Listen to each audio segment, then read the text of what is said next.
الحمد لله نحمده ونستعينه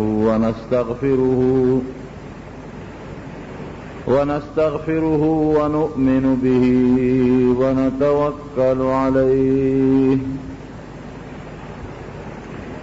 ونعوذ بالله من شرور أنفسنا ومن سيئات أعمالنا من يهده الله فلا مضل له ومن يضلله فلا هادي له ونشهد أن لا إله إلا الله وحده لا شريك له ونشهد أن سيدنا وحبيبنا وشفيعنا وسندنا ورحمتنا ومولانا محمدا عبده ورسوله أما بعد فأعوذ بالله من الشيطان الرجيم بسم الله الرحمن الرحيم يا أيها الذين آمنوا اتقوا الله وكونوا مع الصادقين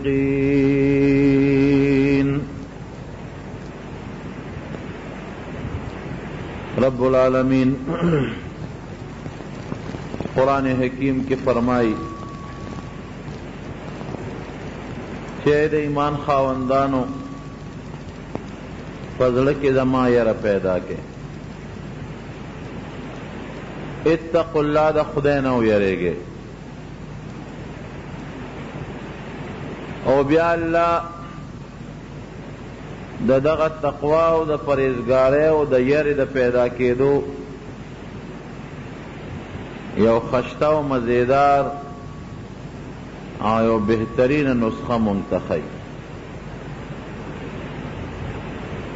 چیغا بس سیدی کی دا سڑی پزڑے کی دا اللہ یر پیدا کی او تقوی پیدا کی او پرہیزگاری پیدا کی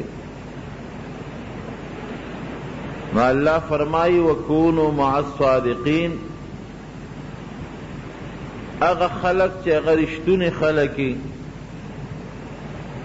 پاکان خلقی داغی مجلس داغی صحبت او اغی سر تعلق اختیارات رونو دو خبری دی یو پا دی خپل زڑکے دا اللہ عظمت او دا خدای لوی کے نور دیتا تقوی وی چیو سڑی دا اومنی چیو لوی رب دی رب العالمین دا دی طولو کائناتو دی ازمک اسمانونو مالک او خالق دی او دا اللہ فما قادر دی مانی ویشی ہر وقت چو غواری مال عزت راکولی شی مال ذلت راکولی شی زما دا سر او سٹوکے دا دغلوے قدرت پہ اختیار کے دے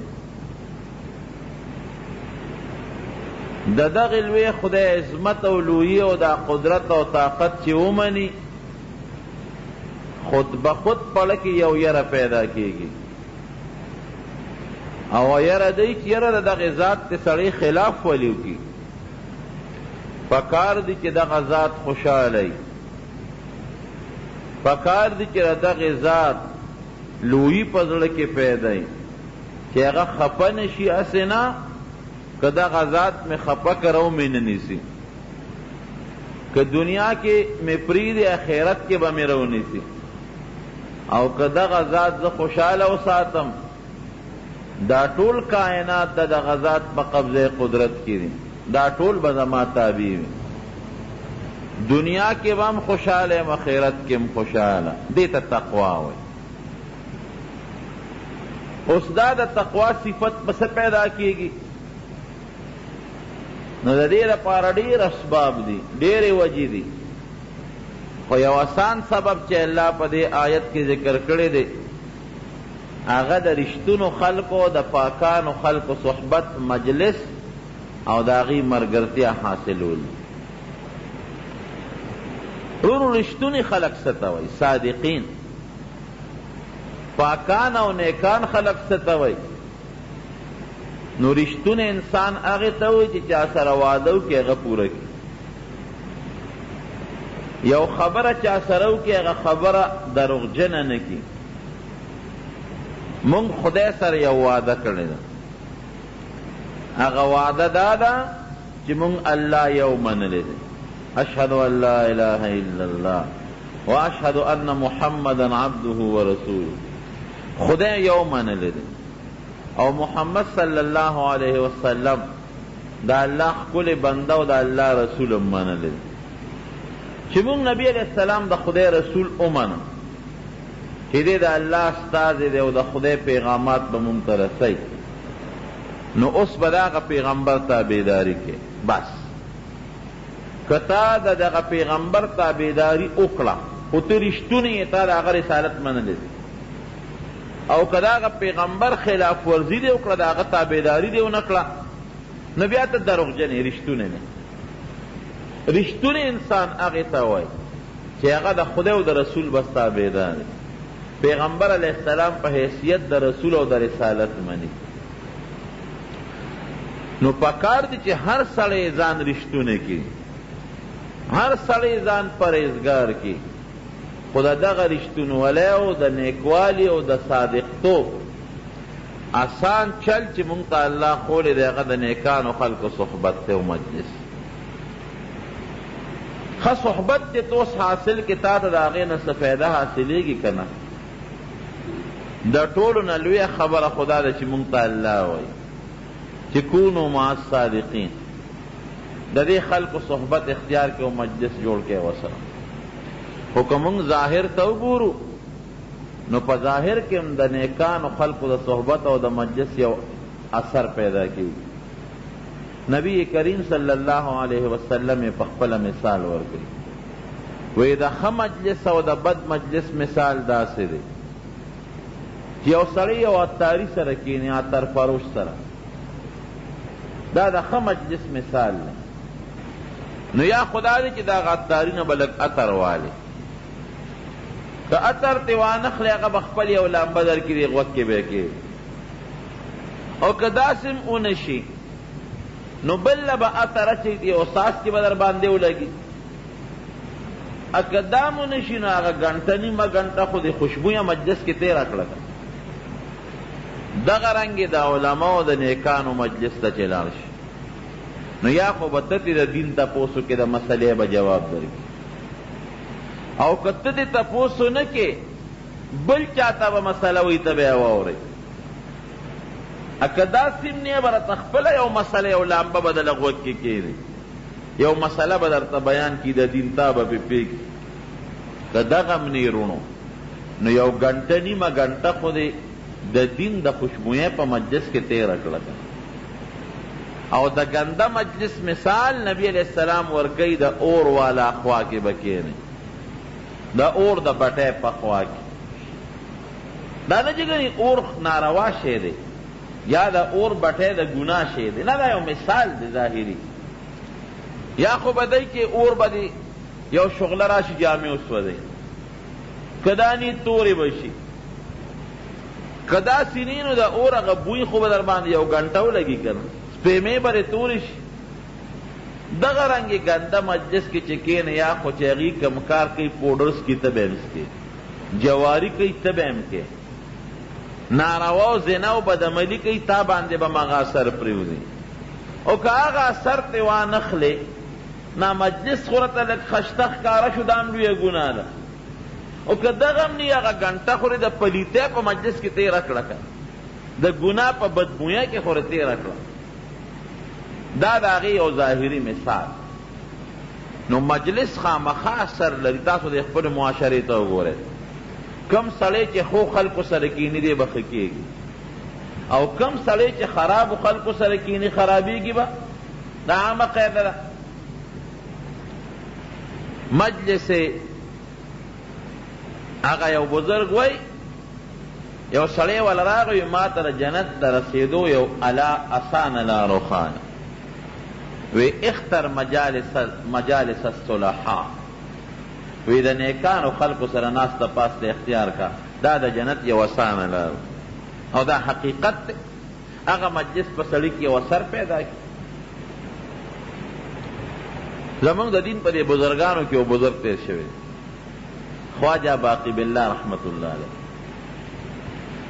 خواجه صاحب باندې مشهور دی په هندوستان کې دا هغه مزار دی او قبر دی او د دنیا خلق اوسم دا هغه ملاقات او دا هغه زیارت دی تر دې حده پورې چې مسلمانان خو څه کې هندوان هم دا هغه قبر لري دا هغه داسې یو اثر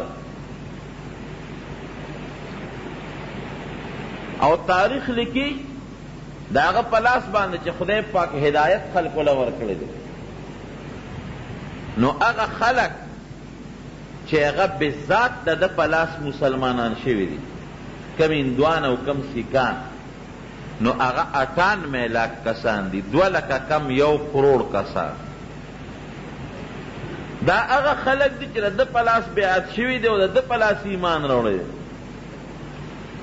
او هغه خلق چې د ده شاګردانو د مریدانو د صحبت او د مجلس په برکت هغې ته هدایت ملو شوی دی هغه شمیر نه زیات نو ډېر نیک سړی ولی الله او بزرګ صاحب ډېر لوی بزرګ دې بزرګانو باندې مختلف حالات راځي کله یو تکلیف کله بل تکلیف کله یو مصیبت کله بل مصیبت کله ډوډۍ وي کله نی کله جامه ملاوي کله نه ملاویږي کله دومره لنګر چلیږي چې سوونه او زرګونه خلک په ډوډۍ ناست دي کله د یو کس ډوډۍ هم نه قاری طیب صاحب رحمه الله لیکلي دي په خطبات کې وی یو ځل یې میلمانه رالل چې میلمانه رالل دغه وخت کې د خواجه صاحب کره سنو دې کور ته لاړ او بار روت دننه بار کېږي چې خدای میلمانه خو هم د عزت میلمانه دي سوالم نشم کولی چې چاته ویم چې دې میلمانو له ډوډۍ راوړه او کور هم څه نشته دا میلمانه ورباندې پیښ شو چې داسې معلومیږي چې دا خو د ډوډۍ په وخت کې مونږ رالو خواجه صاحب کله خوراک څه نشته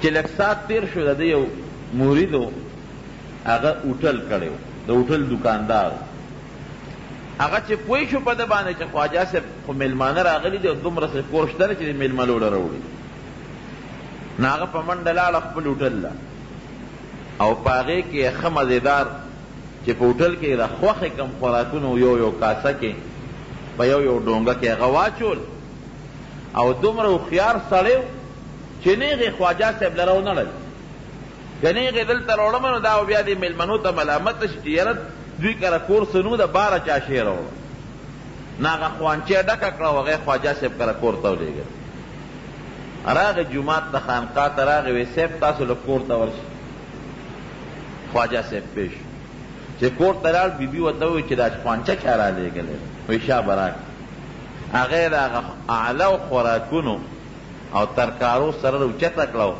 میلمنو ته مخکې کېښود سترګې اوچتې شوې خوشحاله شو چې دا خو مونږ کره سوونه او مفتو کې خدای پاک دومره سامان راوړ او هر قسمه خوراک پکې د هوټل کې تیار شوی دی میلمنو ډوډۍ وخوړه ښه په عزت رخصت شو چې رخصت شو خواجه صاحب هغه خپل مرید ته وایي هوټل والا ته وایي دې خوا راشه اوس دې خوشحاله ده او د دې بزرګانو د خولې نه بعضې وخت یو خبره غیر اختیاري وخیږي هغه خدای پاک پوره کوي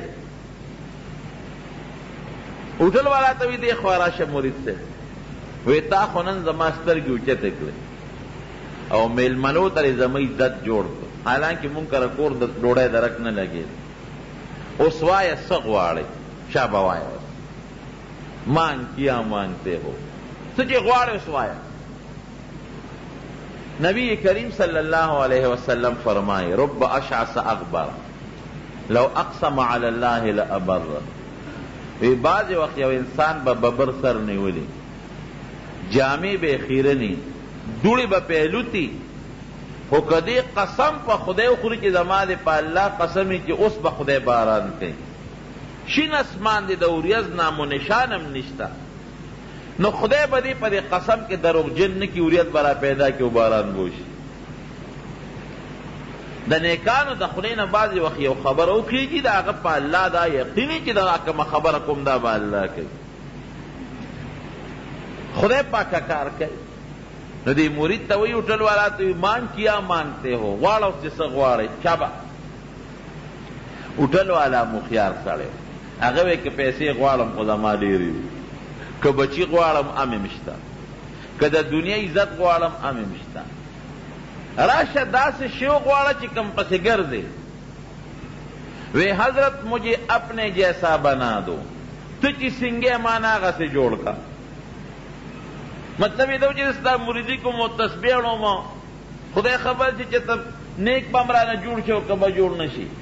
نو چی ستا غنده جوڑ شو مو خواجہ باقی باللہ رانا جوڑ شو کو دا ٹول ہندوستان خلق با ملاسون اخکولے. مسلمانان سکے ہندوان بمرازی دا خودیر لوی عزت تے دا خدای پلیزم دا بندگانو پلیزم.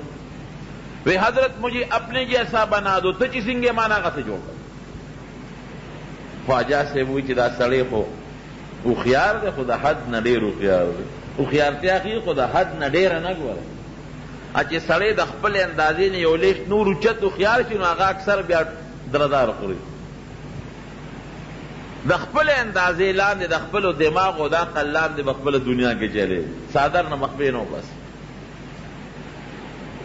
وته ویل کړه څه کار د چې سوال خو دیو که خبره دیو کړه خو د خپل صادر نه دی اوچته کوي. ستا په لوښي کې چې څومره شی ځایږي د هغې نه د زیات شی غوښتی دی. دا سوال مه کوه بل څوک غواړه. او دې خو پوه شو چې دا ما دا کار کېږي. وی نه صاحب بل څه نه غواړه، مال دولت دا نور څیزونه میزونه خو ما سره ډېر. بس همدغه یو سوال کوم چې مجھے اپنے جیسا بنا دو. او بیا وی مجھے اپنے ہی جیسا بنا دو چې ته څنګه بالکل همغسې به مانه جوړی. یو ذره بر به زما ستا منځ کې فرق نه مانه به خواجه باقي بالله جوړی. او تی ساده د خدای دا سوال وکړه بل څوک غواړه. او پوه یم کوس یو مثال دی، یو بوجۍ کې 2 منه غنم راځي او ته پکې 4 منه چې څه چل به کېږي چې زور ورکې بوجۍ بچلی. یا که یو کاسه کې 1 کیلو پی راځي او ته پکې 2 کیلو اچې نو تویږي به دی وجود ته به نه ګورې. د هر چا خپل لوښي د بعض انسان قد رکوټي وجود یې رکوټي هغه له خدای پویا عقل علم هوښیارتوب ډېر زیات ورکړي.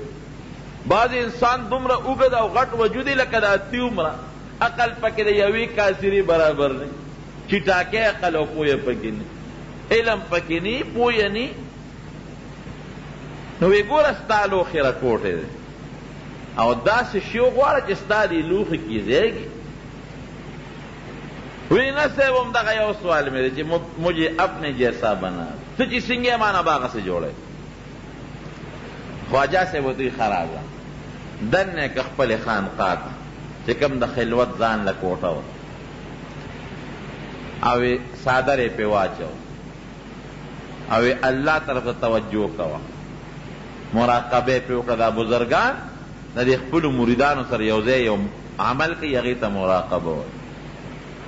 مریدان هم ناست دي او دا پیر صاحب هم ناست دي او دې د خپله توجه دي مریدانو باندې غورځوي او کوشش کوي چې د هغې اصلاح وشي. د اسلام مختلفې طریقې وي، په خولې هم اصلاح کوي، د خدای او د رسول خبرې ورته کوي، د نیکانو علماو بزرګانو واقعات ورته بیانوي او د هغې د هغه مجلس او د صحبت یو اثري هغې ته توجه وایي. هغه خپله توجه ورباندې ورغورځوي چې رده د دې ضد لکه یو بلف ته چې یو شي ونیسي او د بلف رڼا پې غورځېږي، یا یو اور ته یو جامه لمده یو تیرې اور ته ونیسي نو اور نه پې هغه شعاع راځي او هغه ډونډوالې ته ختمېږي. دغه رنګې د دې بزرګانو د مجلس یو اثر هغه اثر یې پې ورغورځو ناستو. بعض نور مریدان اوس په انتظار دي چې یاره هوټل والا خو مرتبې ته به اوس ورځي چې روځي نو خواجه باقي بالله صاحب غوندې بزرګ به دې جوړ شي. قاری طیب صاحب لیکي دومره توجه یې هغه له ورکړه او دومره ساعت یې پې تېر کړ چې د هغه هوټل والا باطن دن حالت خو سکے چی ظاہر شکل بدل شو دا خواجہ باقی باللہ سے پشانتے ہو کر دے دا باطن اصلاح خو لوی خبر دا اخوش و شو ظاہر کی شکل بالکل بدل شو لکه مثلا یو اوس بنا دی راواغشتا اور کې دیو منډلا او دا سوځيږي چې راوی باسي نو شکل هم دا غي دا اور ګرځیدلی اورم تک سوریا وغه اوس بنم سره ګرځیدلی دغه رنګ را دا شکل د خواجه سے غوندش په ذالک ما غوندش ویو مزید دی دیم را پاسه دا وغه مرا پاسه چې دا کوټې نه روتل د دواړو شکل یو شان مخ سترګې رنگ خدای پاک اوس مریدان وي چې زمونږ پیر صاحب پکې کم یو دی خواجه صاحب کم یو دی هوټل والا پکې کم یو دی اوس به مونږ پیر صاحب پسې پیژنې دغه دواړه یو شان بالکل را روان دا دغه صحبت او دا هغه لږې ناست دی هغه ظاهري اثر وي زمونږ پیر صاحب پکې کم یو دی او زمونږ هغه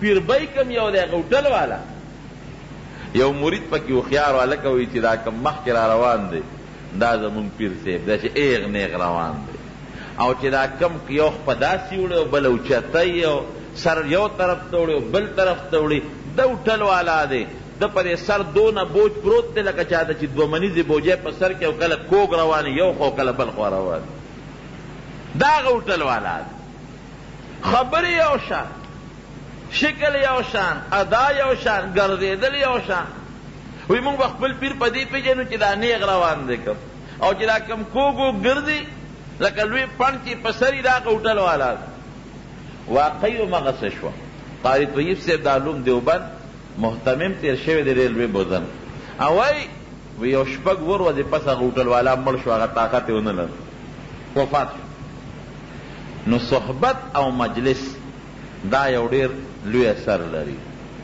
صحابه کرام چې دا مونږ ورته صحابه وایو دا صحابه ورته ولې دا د صحابي جمع ده او صحابي هغه چاته وایي چې د پیغمبر علیه السلام سره صحبت او مجلس شي همدغه خلک و ډاکې به یې کولې لارې به یې شکولې شرابونه به یې څکل بوتانو ته به یې سجدې لګولې خو چې راغلل او د نبي کریم صلی الله علیه وسلم سره لږ صحبت شوی دی نو خدای پاک ته حضرت ابوبکر صدیق جوړ کړی دی حضرت عمر فاروق رضی اللہ عنہ تے خدای جوړ کړی دی حضرت بلال رضی اللہ عنہ تے خدای پاک جوړ دا هغه معمولی لږ صحبت ته وجه د کافر یو لوی رئیس د مشر د یمامې سردار سمامه نوم د سمامه روان دی حج لو صحابه کرامو له په ګوتو ورغه گرفتار دی ریوس نبی علیہ السلام نه مدینه منوره ته وی سیب د یمامې د ټولو کافرو رئیس سردارم گرفتار وی د ستن پورې وتړی د جمعه ستن پورې وتړی اوس نبی علیہ السلام نه خدای ډېر لوی عقل او پوهه ورکړی ډېر هوښیار د هغه مقصد دا و چې د جومات کې تړم چې د ما د صحابو سره او ما سره لږ صحبت پیدا شي د دې اثر به پې وغورځېږي چې سار وختي نبی علیہ السلام پر راغی ما عندک یا سمامه سمامه څه سوچتے دی څه حال دی دی وی صاحب پړه کې مې درې خبرې یو خبره خدا ده که ته ما پرېږدې نو په یو ډېر لوی سړي باندې به خپل احسان ورواړی ځکه زه د ټول قوم سردار نو زما ټول قوم به ستا تابعداري په هغوی به ستا احسان ورواوړي او صاحب که پیسې غواړي نو چې څومره دولت غواړي ما ته ووایه چې زما وطن والا ته سوال جواب وکړم دله راولېږي ما به پرېږدې او که وجنې مې نو مړ مې که نوم دې مرا باندې کېږي ځکه د ډېر لوی قوم مشر سړی پیغمبر علیه السلام اډو غږونه که روان شو سار پہ بیا راغوی ما عندک یا سمامه سمامه څه سوچ دې دی وی صاحب ان تقتل ذا دمن که ته ما وجنې نو ګورې زما ډېره لویه وینه ده ډېر لوی نوم دې را باندې کېږي او که ته مې پرېږدې ان تنعم علی شاکرن نو زه به ستا ډېره لویه شکریه ادا کړم ځکه په ما ستا احسان داسې جوړه که چې زما په قوم ته احسان کړي او که مال غواړې دولت غواړې نو بس چې څونه غواړې ما ته ووایې زه به قوم ته سوال جواب وکړم دله به راولېږي. بیا هم نبي علیه السلام اړو غږونه په درېیمه ورځ پې بیا راغی، بیا یې تپوس کوي ثمامه څه سوچ دی؟ وی صاحب هغه پرونه درې خبرې دي. وی اطلقو ثمامه پرېږې دی ځه، مفتو کې هم پرېښودې ځه. چې څنګه یې پرېښود دی د جومات نه بار ووت، روان شو. د جومات نه بار یو باغ و هغې ته ننوت، هغې کې مزېدارې خشته اوبه وې په هغې ولمبل. واپس راغی، چې راغی نبي کریم صلی الله علیه وسلم ته مخامخ کېناست. ثمامه بیا څنګه راغلی؟ وی صاحب یو څیز لرانه، وی د ما د قسم په خدای وي د اوس نه لږ ساعت مخکې ستا د مخ نه خراب مخ ما ته بل نه ښکارېده. اوس ما ته د ما په زړه کې ستا د مخ نه عزتمن مخ بل نه ښکاري. وی لږ ساعت مخکې ستا د ملګرو نه خراب ملګري ما ته بل څوک نه ښکارېدل. وی اوس ستا د ملګرو نه خشته او خواږه ملګري ما ته بل څوک نه ښکاري. او ستا د کلي نه خراب کلي ما ته بل نه ښکارېده. اوس وی ستا د کلي نه خشته او ښکلې کلي ما ته بل نه ښکاري. د خدای رسوله ما ته کلمه وښایه چې زه اسلام راوړم، مسلمان شم. نبی علیہ السلام ورته کلمه وښوله، خدای مسلمان چې مسلمان شو. وی صاحب زه خو حج له روانم عمرې له، او ستا ملګرو نیولې م څوکم. وی لاړ شه خپله عمره دې پوره. مکې مکرمې ته راغې، دا خبره خوره شوې وه چې د یمامي سردار هغه مسلمان شوی دی ثمامه. چې راغی د مکې خلک ورته راپاڅېدل، هلکه وایي ته سوابي شوې بېدینه شوې، دا دې څه وکړل؟ دی ورته وایي نه بېدینه نه یم، ما ته خدای د پیغمبر علیه السلام په ملګرتیا کې اسلام را نصیب کړی دی. او وی نورې خبرې به نه کوې ګورې. وی قسم دی که نورې م ګډې وډې وې نو زما د وطن نه چې څومره غله راځي یو دانه به م د نن نه پس د لګورې نه راځي. لکه مکې مکرمې ته چې څونه غنم به راتله د دره کلي نه به راتله. مکه مکرمه خپله غرۍ د علاقه د غنم پکې نه کېږي وه. وی یو دانه به م نه راځي. وی دا م وورئ اوس به د ما د کلي غله هله خورئ چې نبي کریم صلی الله علیه وسلم راته حکم وکړي. که هغه راته حکم ونه کړي یو دانه به م دله نه راځي. دا دومره انقلاب پکې ولې راغی؟ صرف 3 ورځې د پیغمبر علیه السلام جومات کې تړلی شوی دی، او پیغمبر علیه السلام به سره ټولې 15 منټه هم خبرې نه دي کړې. دا د هغه معمولي صحبت اثر. صحبت کې چې کوم اثر دی، په ناست او په مجلس کې چې کومه فایده ده، دا په ډېرو سکولونو او کالجونو کې نه حاصلېږي. که بچې دې بوته او تا په سکول او په کالج کې هم داخل کو، ښه تعلیم دې م ورته وښو، یا دا زوی ستا د دین کتابونه راوالی وغه ګوري، په یادو لګیا دی د اردو کتابونه او د پښتو ګوري. خو چې دی یو 10 منټه م یو نیک انسان سره، یو بزرګ سره او عالم سره کېناست، د جون کې چې په هغه 10 منټه کې انقلاب راځي، قسم دی که په کلونو په هغه سکولونو او کالجونو کې یا په هغه کتابونو کتو کې هغه انقلاب راشي. دا خو د جاندار مخلوق اثر د بېجان درته وویل. یو آسان مثال دله درکم. دی جومات کې دا لوښه پرته ده، دا واښه، دا لوښه د دې شړو مړو علاقو نه د دې پټو نه تاسو راوړئ. دا خلک اوري بیا او د څاروو خپو ته یې اچوي. دا څه ده که نه؟ د ایران کې خلک غورځوي، خلک یې بلوي، څاروو ته یې اچوي او سوټې پې جارو کوي. لیکن دا لوښه چې جومات ته راغله او د جومات سره صحبت اختیار که تاسو پې د پاسه مونځ هم وکړه، ځکه نه دا لوښه دې اوس څوک د څاروو خپو ته واچوي که دا دې څوک غوجل کې اوس غورځوي. یا یو رومال دې تاره دکاندار نه واغېشت، خلک پې پوز هم پاکوي او دس هم پې اوچوي، ماشومان هم پې پاکوي، د ماشوم ورونین ته جوړوي. لیکن که هغه رومال تا راوسته او د قرآن حکیم نه لیته وکړه، د قرآن سره له صحبت پیدا شو، زه اوس پې پوزه پاکه کړه، اوس پې اودس مات کړه چې ټکه کافر شي. ولې؟ ځکه د دې رومال دا صحبت او مجلس د خدای د قرآن سره پیدا شو. یا بل مثال درته وویم، جامو کې خلک د کافرو دا ګولې چې دا سپینې هسې په صندوق کې د کافرو ګولې پرتې، جامو پورې دې مږلې نه، که تا هغه جامې راوالې او ته یې واغوندې، ستا د هغه جامو نه هغه بوی ځي که نه ځي؟ دا د هغې هغه اثر. یا عطر دی راواغشتل بکس کې دی کېښودل، ګلاب دی راواغشتل او بکس کې دی کېښودل، بیا تا هغه جامې واغونده د هغه ګلابو بوی به دي.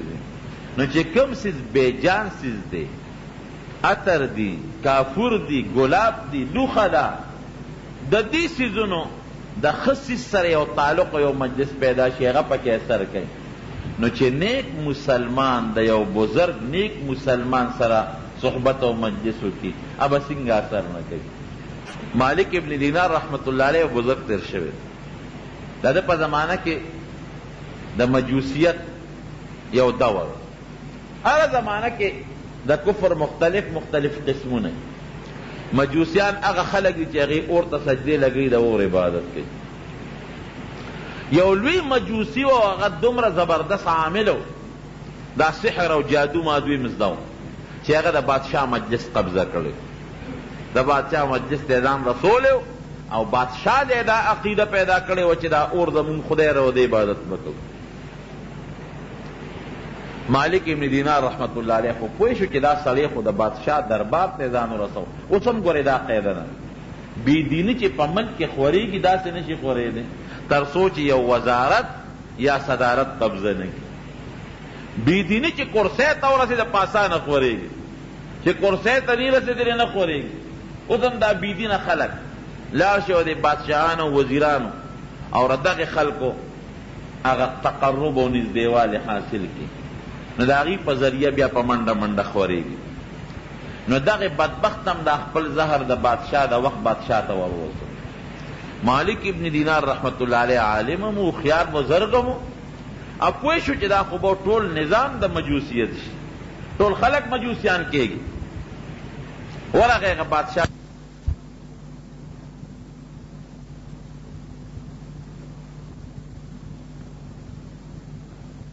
عبادت کی صاحب دا لرکو.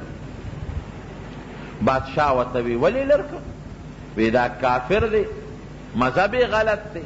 وی ته راشه هغه سره بحث وکړه، که تا هغه پړ کړ نو بس زه به یې د ځان نه وشړم، لر به یې کړم، بلکې د هغه دین او مذهب به ختم کړم.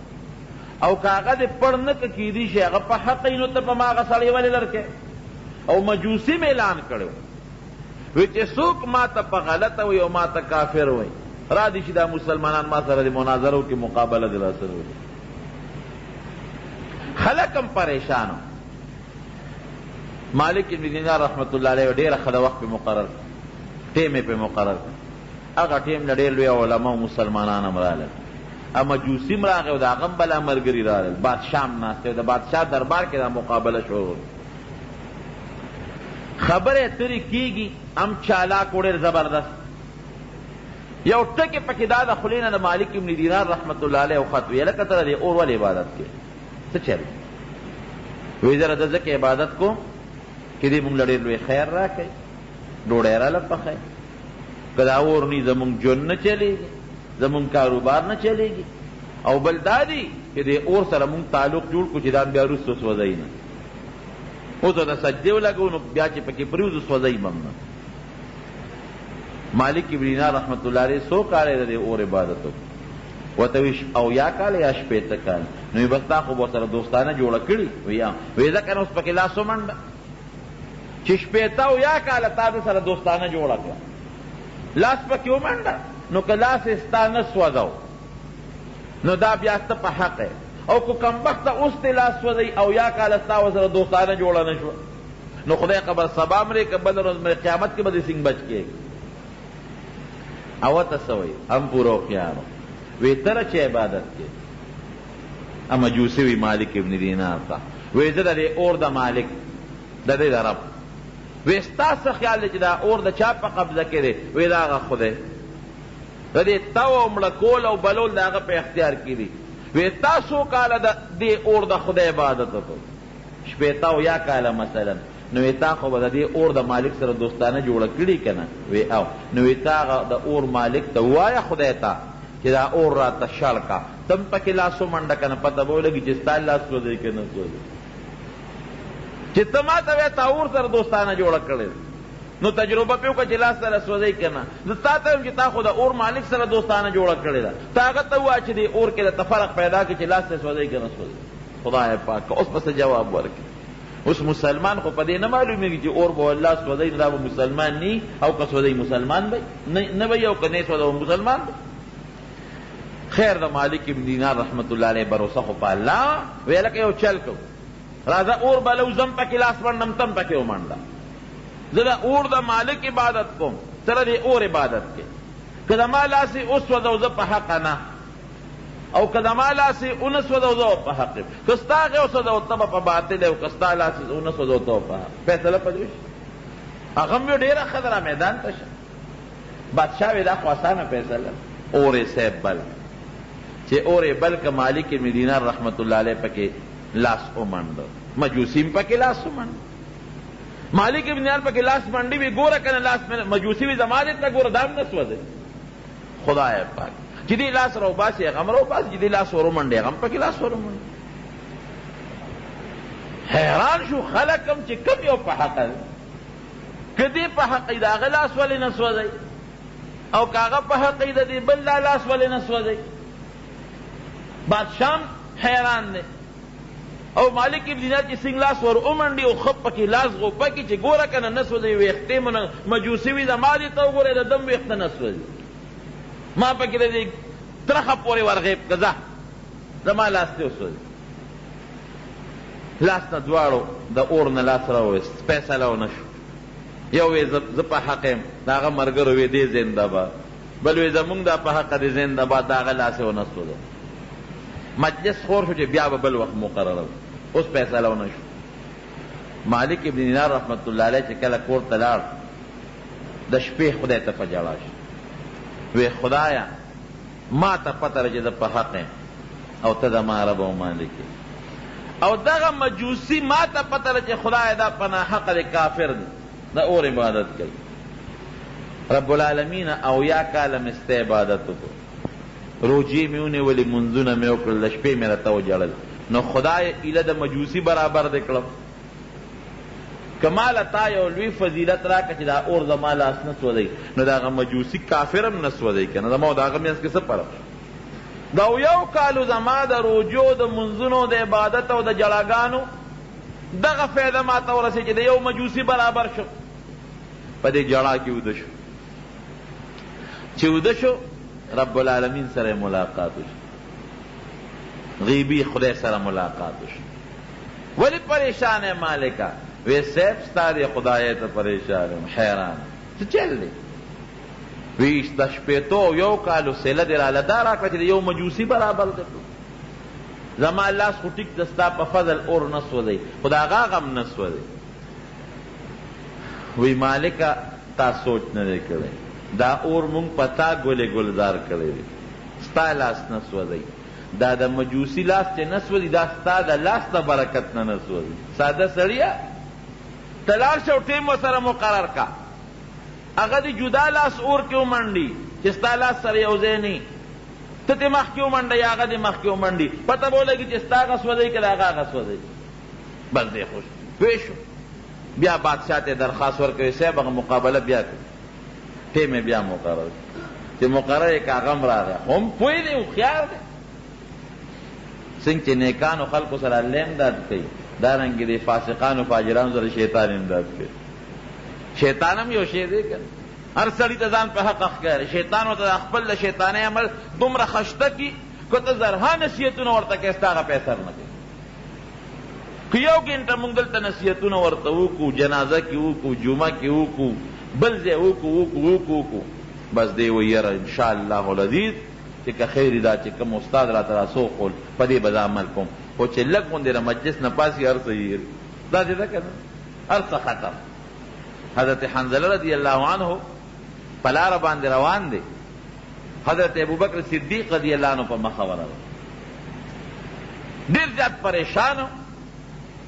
حضرت ابوبکر صدیق نافق حنظله وی صاحب حنظله ګډوډ شوی دی زما پړه کې د منافقۍ او د نفاق د ګډوډوالي سر پیدا شوی دی. ولې حنظله په څه وجه؟ وی چې د نبي علیه السلام په مجلس کې ناست یو نو وی جنت او دوزخ راته مخامخ په سترګو ښکاري بل شان یو او چې د نبي علیه السلام د مجلس نه پاسو د ښځو د بچو سره یو ځای شو نو بیا هم هغه حالت نی، بیا هم دنیا را مخ کی، نه جنت را یاد او نه دوزخ را یاد. دا هغه مجلس کې یو شان یو چې کور ته لاړ شو بل شان یو. حضرت ابوبکر صدیق ویل لکه دا خو زمونږ هم حال دی، مونږ هم چې نبی علیہ السلام سره ناست یو طبیعت هم بل شان د خدای نه یریږو، جنت دوزخ راته په مخامخ ښکاري. او چې د هغه نه ځان له شو بچو او ښځې سره یو ځای شو بیا هم حالت بدلي. زه چې ورشو نبی علیہ السلام راله نبی کریم صلی الله علیه وسلم ورته کېناست، وی نافقه حنظله صاحب حنظله ګډوډ شوی دی. وی ولې څه چل پې شوی دی؟ وی د خدای رسوله چې تا سره ناست شو نو مونږ ته خدای ښکاري، جنت دوزخ ښکاري، بل شان یو. په نیکۍ کې مونږ وایو چې زمونږ نه لوی اولیا نور نشته. چې ستا ناخوا شو د ښځو د بچو سره ګډوډ شو، هر سره نه یېرېږي. نبی کریم صلی الله علیه وسلم ورته فرمایي اے حنظله چې تاسو ما سره کوم مجلس کې ناست یې او زما نه پاسې او په هغې حالم تاسو هغسې یې لکه چې ما سره ناست یې، ستاسو حالت به دې ته ورسېږي چې فرشتې به سره په لاسو کې ستړي مشي کوي، داسې حالت ته به ورسئ. لیکن کله به یو شان یې کله بل شان. د بچو سره او د ښځې سره ناسته پاسته نو دنیا نظام هم چلول پکار دي که کله به هغسې یې کله به داسې یې. نو د مجلس یو اثر یو صحبتي. دلته زمونږ په دې کلي کې هغه شیخ صاحب و خدای پاک دې وبخي خلیل شیخ صاحب باباجي زمونږ خبره کوله، وی د حاجي محمد امین صاحب رحمه الله مریدو.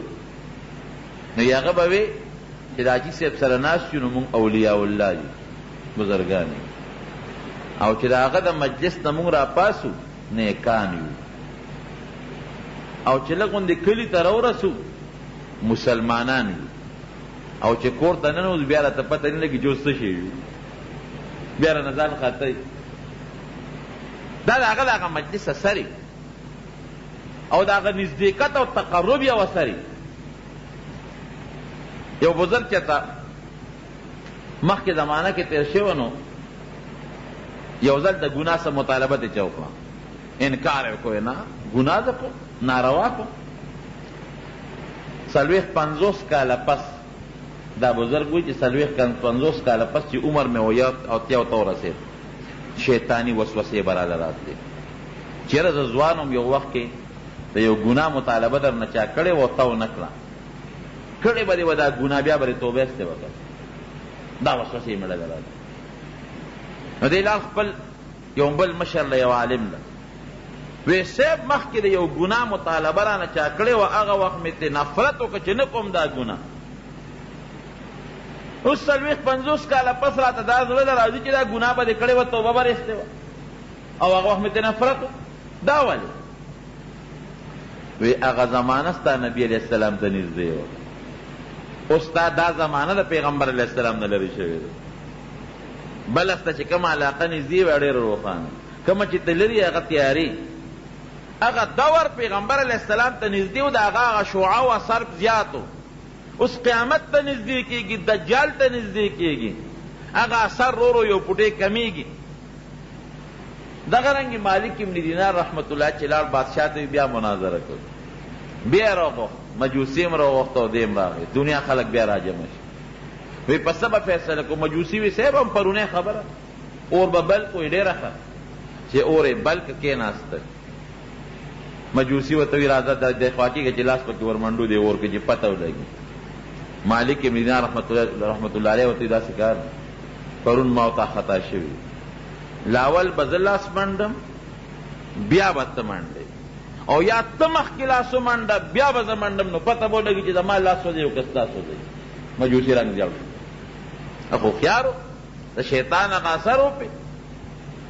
ورته وی نه یو ځای به لاس منډو، وی نه یو ځای به نه کوو، یا زه مخکې لاس منډم خو چې ده به لاس اور ته نږدې که هغه به هم راوړم. وی نه ته مه راوړه لاس، یا ته لاس ومنډه په اور کې یا به زه منډم، یو ځای به دواړه لاسونه نه په دې سره جګړه. مجوسي هغه نه منله او ده به وی نه هم داسې چل کو. بادشاه وی چې دې کې څه چل دی، یا یو ځای لاسونه منډل یا ستا مخکې ورده وروسته دې کې څه چل دی؟ ورته وی صاحب دا اور ما ته خدای پاک یخی، ده ته نه، دې پلید ته. زما د لاس د وجې نه د لاس نه سوځي، ډېرې زمانه مخکې دې اور کې ومنډي چې پته ولګي چې د لاس سوځي که نه سوځي. یا زیره دنه مخکې منډم دی د پکې لاس نه منډي ما سره چې د ما لاس سوځي که نه سوځي. بادشاہ پوه شو هلکه مجوسي دا چل وکړي پرېږدم دی نه اوس مجوسي ډېر تښتېده را تښتېد نه داسې نه کېږي. اور ته د اور عبادت کوي ته پکې ځان له لاسو منډه چې ستا لاس سوځي که نه سوځي. دی د اور د مالک عبادت کوي. دی به هغه خپل مالک ته ووایي چې دا اور راته سوړ کا. دی پکې لاس منډي چې د لاس سوځي که نه سوځي. هغه مجلس کې هغه مجوسي د هغه ملګري بیا مسلمانان شو. دا د هغه لاس اثر صرف د یو نیک انسان د لاس سره د یو کافر لاس په دې اور کې ملګري کېږي د دواړو لاس نه سوځي. د هغه کافر لاس هم نه سوځي. او دې نه لرې خبره درته وکړم. حضرت موسی علیه السلام په زمانه کې د فرعون په دربار کې یو سړی چې د هغه نه موسی علیه السلام ډېر زیات تنګ و ډېر زیات انتهایی. هغه به دا چلو کړو چې د موسی علیه السلام په شان جامې به واچوي او د هغه په شان کونټۍ به یې م راواغېست د هغه په شان پټکې به یې م او د هغه پیښې به یې کولې بالکل د موسی علیه السلام پیښې نخرې به یې کولې. بادشاه به فرعون خندو. موسی علیه السلام چې خدای دې ظالم نه خو زه ډېر تنګ دی دې زما پیښې کوي او زما په شان اوازونه وباسي خلک به پورې خاندي راغونډوي. چې کله رب العالمین فرعون او د هغه ټول ملګري مردار کړ په دریاب یې لو کړ هغه سړی خدای بچ کړ. نو موسی علیه السلام خدای پاک تنګ ومه ا دې پرېښود او هغه نور دې غرق کړل. موسی علیه السلام خو لږ جلالیت پکې زیات و لږ تیز و چانه چې زیات تنګ وم خدایه دې پرېښود او نور دې غرق دا پلیت په دې مور سره دریاب ته لو کړی و که نه دا دې سره پرېښود. رب العالمین ورته وحی وکړه وی د ده لباس او جامه به ستا په شان و نو ما له حیا راله چې دې نه غرق کړو. شکل اگر چې په غلط یې جوړو خو شکل لباس وضع قطع دا د ستا په شان برابر کړی و نو ما له حیا راتله چې ستا غوندې لباس او ستا غوندې جامه او ستا غوندې خبرې څوک یې دې م حالات کړو. هغه سړی بیا وروسته په موسی علیه السلام ایمان راوړو د هغه ډېر زبردست معتقد او تابعدار او د نږدو ملګرو نه جوړ شو. نو چې یو انسان اسې د بل چا شکل جوړ کړي په غلط او پټګۍ یې جوړ کړي نو خدای د هغه شکل احترام کوي. نو چې ته په سچه د یو قوم سره مینه او محبت پیدا کړي شکل د هغې په شان جوړ کړي جامه د هغې په شان جوړه کړي عمل او کار د هغې په شان کړي نو خدای به د هغې سره نه یو ځای کوي. یو صحابي راغی نبي کریم وی دنیا کې وی صاحب زمونږ خو تا سره ډېر محبت او ډېره زیاته مینه هم ده در سره او چې لږ ستا نه جدا کېږو مرو واقعي د صحابو ډېر زیات محبت نو خدای چې دا مونږ جنت ته لاړ شو نو ته خو به په ډېره لویه مرتبه کې ناستې اوچت به ناستې مونږ به لاندې مرتبو کې یو په هغه جنت به څوک چې تا پکې نه تا سره پکې ملاقات نه. نبی کریم صلی الله علیه وسلم په دغه موقع فرمایل وی چې څوک چا سره محبت او مینه لري جنت کې به خدای هغه سره ملګری کوي. یو بل صحابي راغی نبی کریم صلی الله علیه وسلم ته کېناست وی د خدای رسوله قیامت به کله اسلام ورته فرمایي ما اعددت لها تا قیامت د څه تیاری کړی د قیامت تپوس واغه څوک کوي چې څه تیاری یې ونه کړي وی د خدای رسوله څه خالص تیاری مې نه دی کړی قیامت له نه مې ډېرې روجې نیولي دي او نه مې ډېر منځونه کړي دي او نه مې ډېرې نیکۍ کړي دي یو څیز مې دی هو رسوله نور روجې او دغه څیزونه مې ډېر کم دي منځونه. نبی علیہ السلام په دغه موقع فرمایل المرء مع من احبه سړی به د هغه چا ملګري چې چا سره مینه محبت یاد دنیا کې چې چا سره مینه خدای به د آخرت کې هغې خلکو سره ملګری کوي او چې دنیا کې د چا سره کې به خدای د هغوی نه ساتي. دا د پیغمبر علیه السلام وینا ده او دا مضبوطه خبره هم ده د عقل سره صمیم خوري. نو چې نیکانو خلکو سره مینه کې آخرت کې به هم خدای هغې سره ملګري دنیا کې به هم د هغې غوندې کردار ستا خدای خپل کړي د هغې هغه اثر به خدای پتا قایم کړي د هغې په شان خدای خپله معاشره کې وګورئ څومره خلک یا زناکار بدعمله دي یا جوارګر دي مثلا یا غلا او ډاکومار دي مثلا دوی د دې زناکارۍ او د دې غلا او د دې نارواو چې د سکول کالج کې تعلیم حاصل کړی ځای که نه کم سکول کې دوی ته دا ښودنه شوې ده چې زناکاري کوئ کم سکول او کالج کې دوی ته دا ښودنه شوې ده چې تاسو پوډر څکئ تاسو دا ناروا کوئ کم ځای کې دا زده کړي نه چې ته ردي څیزونو سکول شته نه کالج شته نه چې ته یونیورسټي شته نه چې ته مدرسه شته او نه چې ته درسګاه شته دا چې دا خلق پوډریان غلط بدعمله زناکار دي دا د څه د وجې نه جس کې کینی هغه مجلس د زناکارۍ وي د باندې هغه اثر وشي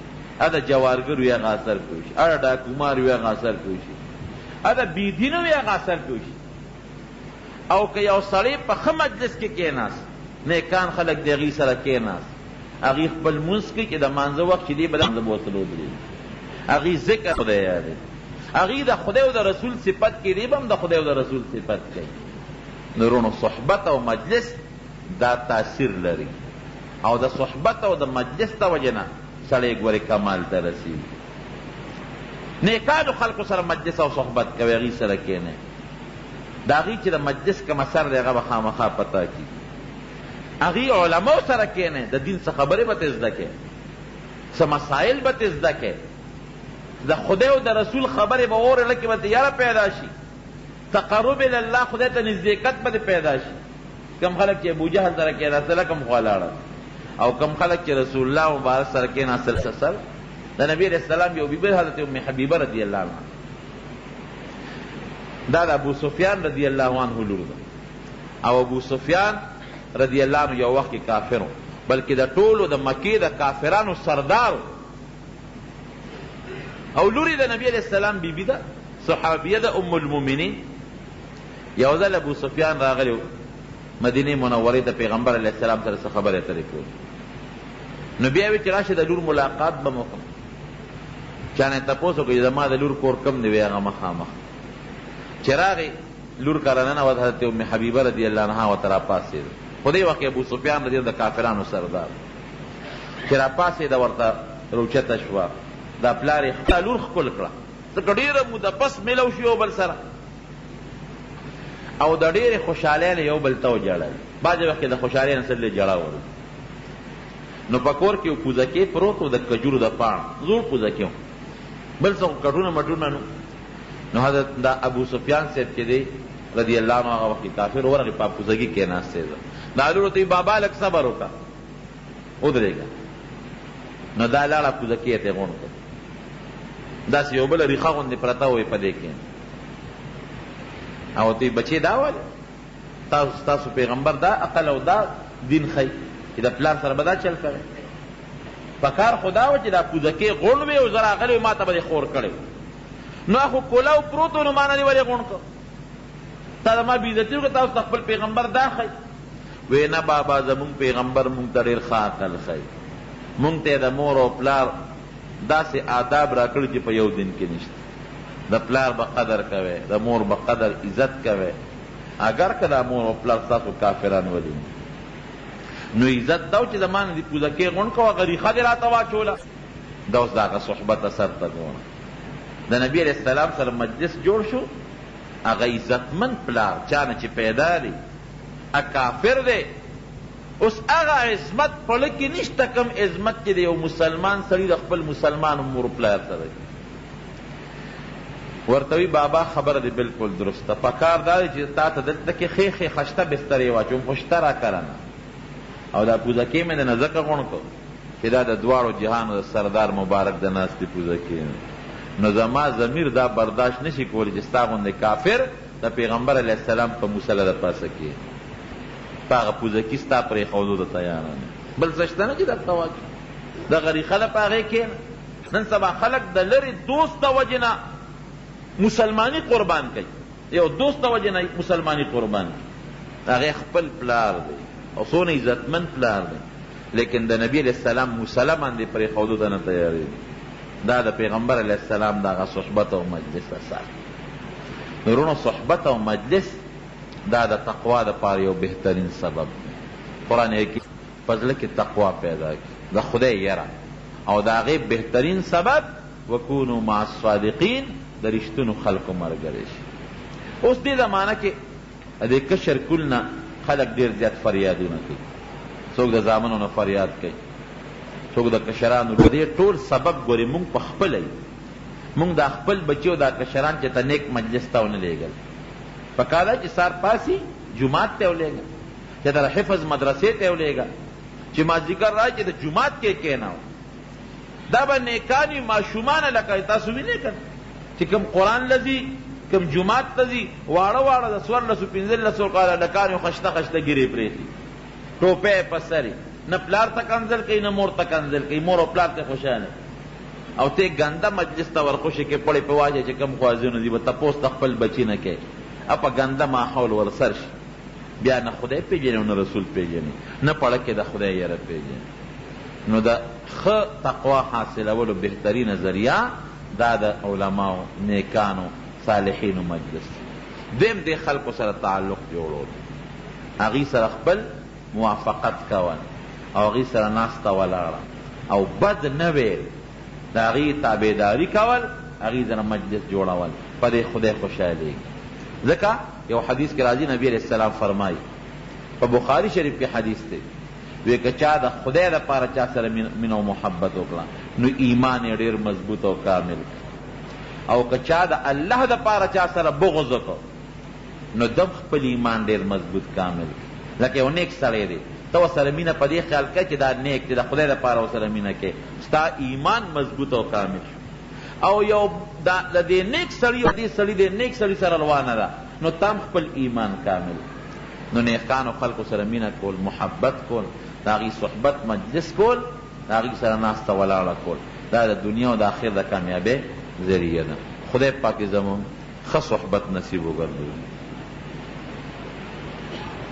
دا خو لویه مسله ده چې نبی علیہ السلام حاضر او ناظر ګڼل جایز دي که نه بالکل نه غلطه خبره ده حاضر او ناظر صرف د خدای صفت هر ځای کې حاضر څوک دی صرف الله هر ځای کې لیدونکی څوک دی صرف رب العالمین دا د خدای صفت دی دا صفت که ما سوا د خدای نه بل چاله ورکې که نبی علیہ السلام دی که بل چاله ګوره پیغمبر علیہ السلام په ډېر لوی حیثیت لري ډېر لوی یو د خدای نه مرتبه لاندې د بل د ټول هر چا له پاسه دی لیکن خدای دی د خدای صفت ولا ورکولی شي نه نو چې کوم د الله مخصوص صفتونه هغه الله له ورکول پکار دی ما سوا د خدای نه بل چاله ورکول نه وي پکار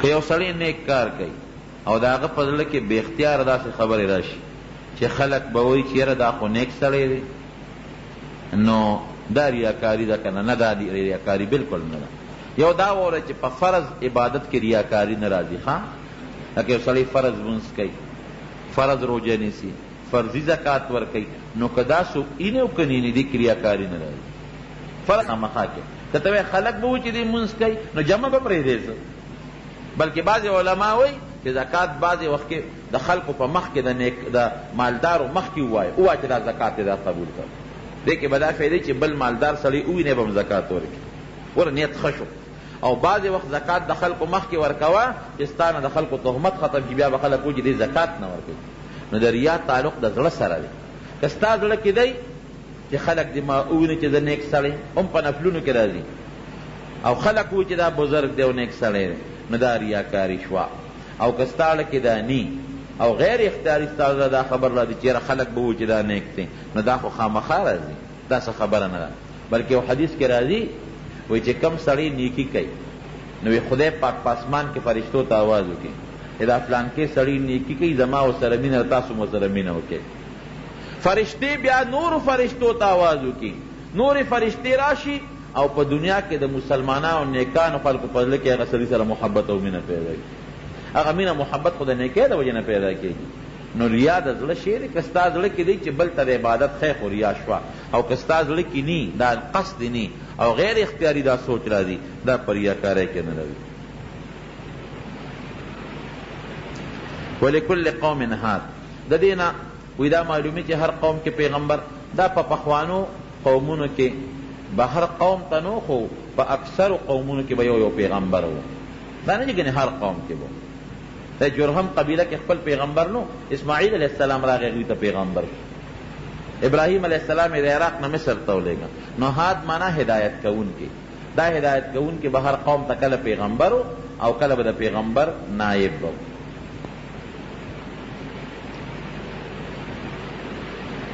دی وی چې نه هات معنا په جهاد هغه چاته وي چې چاته څوک د قرآن او د اسلام نیغه لار ښیي. لیډر ته نه وي، هر لیډر ته ګوره هدایت کوونکي هغه چاته وي چې هغه چاته د قرآن او د سنت لاره ښیي. دا چې خدای د کافرانو ډېر مشران تېر شوي دي، دا څوک د بوتانو والا مشر او څوک د گوتم بدھ او څوک د روسیانو مشر څوک بل، هغه ته د شریعت په اصطلاح کې هادي راهنما ورته نه ویل کېږي. یو زمونږ راهنما دی لیډر، او یو د دین راهنما او د مذهب پیشوا دی. د دین راهنما او مشر هغه چاته وی چې هغه خدای او رسول چاته ښیي، د خدای او د رسول لاره چاته ښیي. که په نوکونو کې خیرې وي او داسې یا غسل ورسره کېږي که نه، بلکل ورسره کېږي، خو خبره ده چې نوکونه اخلی. په هفته کې یو ځل نوکونه اغېشتل دا مستحب دي، بلکې د زیارت پر ورځ اغېشتل مستحب دي. او څلوېښتو کې یو ځل، څلوېښتو ورځو کې یو ځل خو به یې خامخا اخلي. که څلوېښت ورځې تېرې شو چا نوکونه وانغېشتل یا نور زیاتي څیزونه ویښته میښتې کټ نه کړل، نو بیا ګوره ډېره لویه ګناه ترې جوړېږي. او که هسې په نوکونو کې خیرې وي څوک اودس غسل کوي نو اودس هم کېږي غسل هم کېږي. البته زمونږ فقها لیکي چې کوم سړی اوړه اغږي خمبیره اوړه دې کوشش کوي چې هغه دې نوکونه خامخا اخلي او یا دې په صابون یا په بل څیز نوکونه پاکوي، ځکه د اوړو د وجې نه کله د نوک دې لاندې سې ته بیا اوبه نه وررسېږي. ښه دا ده چې خپله صفایي کوئ.